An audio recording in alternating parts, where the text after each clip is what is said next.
Antieke Frigië het 'n legende gehuisves, wie ook al die onmoontlike Goliaanse knoop ontknoop, sou oor Asië regeer. Baie konings het probeer, maar die knoop het 'n deurmekaar raaisel gebly, wat diep besluiteloosheid veroorsaak het. Toe kom die jong Alexander die Grote. Hy het voor die knoop gestaan, 'n komplekse warboel van toue. Sy generaals het gekyk en verwag dat hy sou sukkel. Alexander het nie gehaas nie. Hy het die knoop waargeneem, nie as baie drade nie, maar as een probleem. Hy het ander se frustrasie gesien. Skielik, met 'n vinnige beweging, trek hy sy swaard. 'n Enkele, beslissende sny het die knoop deurgemaak. Die oplossing was so eenvoudig, tog het niemand daaraan gedink nie. Hy het dit nie net ontknoop nie, hy het dit oorwin. Dit was nie vernekery nie, dit was natuurlike, beslissende optrede.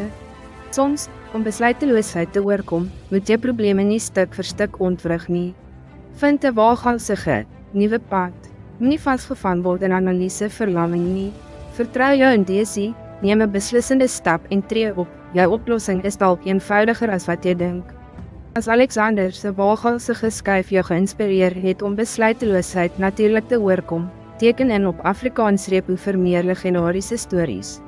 Lukke as jy hierdie les vandag sal toepas, en lewer kommentaar watter bekende storie ons volgende moet deel.